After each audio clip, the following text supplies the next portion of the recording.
What makes a good friend? Is it someone who does fun stuff with you? Someone who makes you laugh? Is a good friend someone who introduces you to new snacks? Yum! Or someone who loves the same books and movies you love? A friend can be all of those things, but a true friend is so much more. The writers of Proverbs says, "A friend loves at all times." They are there to help when trouble comes. That means a true friend can laugh with you, but they're also ready to sit and listen when you're hurting. A true friend is there to help when you're frustrated. And sometimes this stuff can feel like a foreign language. And when you mess up, a true friend is willing to forgive. Everybody, everywhere needs a friend who is always there. A friend who loves like Jesus. And you know the best way to find a good friend? Choose to be a good friend to those around you. When you use your words and actions to show that you care, others can see God at work in you. That's why friendship is an amazing way to worship God with your life.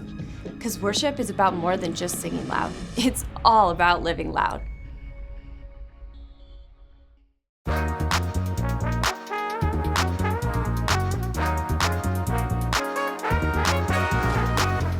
Everybody, everywhere, needs a friend who is always there. Jesus, you are the one, 'cause you showed me that you always care. When you gave your life and you rescued mine, you showed that you really do love me. So every step I take and the words I say will be filled with your love so the world can see. I wanna be the kind of friend that you are to me, Jesus. 'Cause I'm gonna be what you said to be. I know I can be, 'cause you are my friend. I'll say it again. You are my friend. I'll say it again. I can trust you, will never leave, 'cause you said that you'll always be there for me. And you kept your word, so I know it's true. And now I can do the same things you do. When you gave your life and you rescued mine, you showed that you really do love me. So every step I take and the words I say will be filled with your love so the world can see. I wanna be the kind of friend that you are to me, Jesus. 'Cause I'm gonna be what you said to be. I know I can be, 'cause you are my friend. Yeah, you are my friend. Yeah, you are my friend. You are my friend. Yeah, I'll say it I'll again. say it again.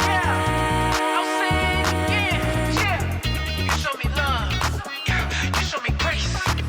I carry you with me to every place. Love one another, all my sisters and brothers. And when I'm in trouble, you show me you love me. When you gave your life, made a sacrifice, you showed that you really do love me. So every step I take and the words I say will be filled with your love so the world can see. I wanna be the kind of friend that you are to me, Jesus. 'Cause I'm gonna be what you said to be. I know I can be, 'cause you are my friend. Yeah, you are my friend. Yeah, you are my friend. You are my friend. Yeah, I'll say it I'll again. say it again. I'll say it again. Yeah. Do, re, mi, fa, sol, la, ti.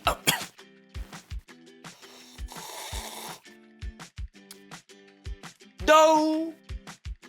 Hey guys, welcome to the Story Lab. This week we're talking about friendship while we take a look at what makes a good friend. Ooh, some tea for me? Thanks, friend. I was gonna drink that.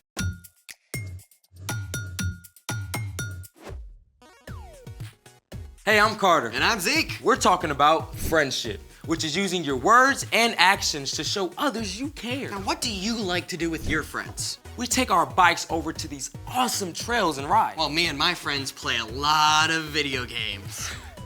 Couch potato? I prefer sofa, Spud. Also, we're building a robot. Cool. And totally geeky. I resemble that remark. Oh, and we are friends. Oh, for reals. We do this show together. And our secret handshake. Oh, yeah. Good. Ha. I love our secret handshake. Oh, and we got a set of friends joining us today who do something even more awesome together. Wait. Let me guess. Skydiving, domino tricks, collecting hot sauce, competitive bug eating, deep sea noodling. None of the above. Well, what do they do? Our new friends, Chris and Sandra, just so happen to be great at harmony. Tell me more. I'll let them do it. Hey guys, come on in. Hey, how's it going? Good to see you. Hey, Chris and Sandra, we are so excited to have you here with us on Story Lab. Oh, yeah, thanks for having us. Oh, yeah, I've been looking forward to it. So, we have a couple of questions for you, Okay. and I'll start off by asking the first one. How did you guys meet, and when did you guys start working together? Ooh, that's a good question. Chris, why don't you answer it? Okay, sure. So Sandra was born and raised in New York, and I live down here, okay? But when Sandra, at a young age, signed a record deal, okay? And she got a recording contract to record down here where I live for weeks at a time, and we happened to meet on one of her trips. And thankfully, she never went home, okay? And to this day, we still work together, we sing together, and we even run a band together. Yeah, it's a lot of fun. We have a really fun party band, so we like to say that we are the party. We're the party. And not only do we get to perform and sing together in this band, but we also work behind the scenes creatively to put everything together. So I handle a lot of the things that you see visually on stage, from wardrobe, choreography, and Chris handles the music. He's the music director. So working together is so great because we know that if one of us misses something, one of us is gonna catch it. That's right. That's good. So, speaking of that, what do you guys enjoy the most about singing together? Ooh, that's good. Well, my favorite part is really getting to travel the world together. So we get to perform in front of really, really massive audiences. But musically speaking, I would have to say this. So we get to cover the entire musical spectrum. Now, what I mean by that, see, I like blues and R&B, and Sandra really likes the rock and pop. So when we work together, we can cover the entire musical spectrum, and it makes for a lot of fun. Yeah, working together is really so much better when we are together and we really lean into one another's strengths and we blend well together, so working together is great. And if you ask our 6-year-old at home what our family motto is, he will say, together is better. That's right. Well, speaking of Together is Better, we would love to hear you guys sing together. Oh, okay, that'd be fun. Okay, so here's a song that I wrote a long time ago. It's called Love Like You. And there's a really special line in this song, and it says this: "The world is better when we're working together to share God's perfect love." Okay, so I'm gonna teach it to you, and then Sandra, you can jump in, and we can all jump in together. Okay. It goes like this. The world is better when we're working together to share God's perfect love. Come on, Sandra, here we go. The world is better when we're working together to share God's perfect love. All right, everybody, you too, come on. The world is better when we're working together to share God's perfect love. Okay, you guys sound great. Wow. Okay, All right, now it's I want to harmony. do it again, but I want to teach you something about harmony. Now, harmony is when multiple voices sing different things. They come together to make one beautiful chord, okay? So let's all sing it together again. We'll sing what we just sang, and on the second time, I'm going to sing a harmony part, okay? Let's do it. 1, 2, 3, come on. The world is better when we're working together to share God's perfect love. Now here's the harmony, here we go. The world is better when we're working together to share God's perfect love. One more time, everybody, here we go. The world is better when we're working together to share God's perfect love. And that, my friends, is what happens when voices work together in harmony. That was amazing. Thank you. It's fun. Listen, thank you guys so much for taking the time out today to join us. Yeah, thanks for having us. Hopefully we can come back soon. Oh, of course, of course. It's time for... The story before the story. Today, we're in the book of Ecclesiastes. Much of Ecclesiastes was written by someone called the teacher, who was likely Solomon. Solomon became king while he was still very young. God told him to ask for anything he wanted, so Solomon asked for wisdom, and God gave it to him. Solomon showed such wisdom that people came from far away just to see him. Solomon lived a full life filled with riches and fame and anything he could ever want. But at the end of his life, he began to think about and question what really matters. In Ecclesiastes, Solomon shared what he learned about life under the sun, which is where our story starts. Take it away. Hey everyone, I'm Brian. As King Solomon grew older, he started to see that being super smart or famous or rich cannot make you happy for very long. In chapter 4 of Ecclesiastes, he talked about a guy who works super hard, super long hours. Money, money, money, money, money. Hey, dude, I'm not everything. And then the man looked around and realized he wasn't happy. There was nothing and no one he really cared about. Who am I working so hard for anyway? Bottom line, this guy had no friends. He had no one to share his life with. King Solomon used that setup for these next verses that pack a big punch. 2 people are better than 1. They can help each other in everything they do. Now, you probably hear things all the time like, you do you, follow your heart, go after your dreams. Now, there is some truth and wisdom in those words, but at the same time, they can push you to go it alone and just focus on yourself. And that can leave you feeling, pretty empty. After all, we are designed to be friends with God and with each other. Solomon went on to write, "Suppose either of them falls down, then the one can help the other one up. But suppose a person falls down and doesn't have anyone to help them up, then feel sorry for that person." Here's the first thing to remember.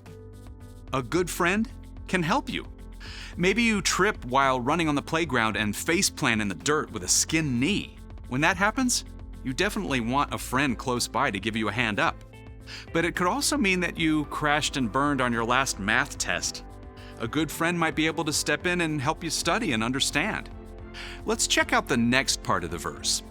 1 person could be overpowered, but 2 people can stand up for themselves. It's so important to remember that a good friend can stand up for you. Sometimes people who are hurting will hurt others.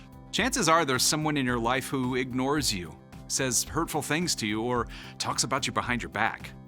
That's always hard to face, but when a friend stands up for you, it's a lot easier to bear. Now let's wrap it up. Solomon finished, "And a rope made out of 3 cords isn't easily broken." See, the only thing better than 1 good friend is 2. In the ancient world, rope made out of 3 strands was the gold standard. It could withstand just about anything. If 1 friend can help, encourage, and stand up for you, a group of 3 friends can do that even better for each other. Some people think that Solomon wasn't talking about another person here, but rather God. If both you and your friend trust God and are choosing to follow Jesus every day, your friendship will be even stronger. You can encourage each other daily to grow and be more like Jesus in everything you do. Let's take a look at all of that together. 2 people are better than 1. They can help each other in everything they do. Suppose either of them falls down, then the one can help the other one up. But suppose a person falls down and doesn't have anyone to help them up, then feel sorry for that person. 1 person could be overpowered, but 2 people can stand up for themselves. And a rope made out of 3 cords isn't easily broken. Looking back on his life, Solomon realized that it wasn't the money or fame that brought him joy. It was the gifts of God, including the people in his life. The end. Wow. I mean, we spend so much time just wanting more money and stuff. But Solomon had all that stuff, and it didn't make him happy. That's right. It was the people in his life who mattered most. So what's our part in the story? We weren't designed to live life alone. Even Jesus modeled how important it is to have friends when he chose his 12 disciples. If Jesus needed friends, we certainly do too. But not just any friends. That's right. You want to choose friends who help you, who encourage you, and stand up for you. And you can do the same for them too. Now, you might not feel like you have really good friends or that the friends you have don't treat you very well, but the best way to get a good friend is to be a good friend. Be friendly to everyone, but look for someone who enjoys the things you enjoy and makes wise choices. Someone who loves, like Jesus. And you might have to step outside of your comfort zone a little and maybe invite a kid you don't know very well to play a game. Keep your eyes open at school and church, and maybe be willing to try a new activity where you could meet a new friend. Because having a good friend can make all the difference in the world. You got it. See you next time. So, here's the thing. Choose your friends carefully. Friend, do you think we can sing harmony? I mean, it can't be that hard, right? Oh, come on, it's gotta be someone's birthday out there. Let's give it a go. I'm not sure about that. Come on. Thanks for joining us in the Story Lab. See you next time. All right, on 3, happy birthday. Let's go. Are you sure? 1, 2, 3. Happy birthday to you. Zeke. It's their birthday. We're not trying to scare them.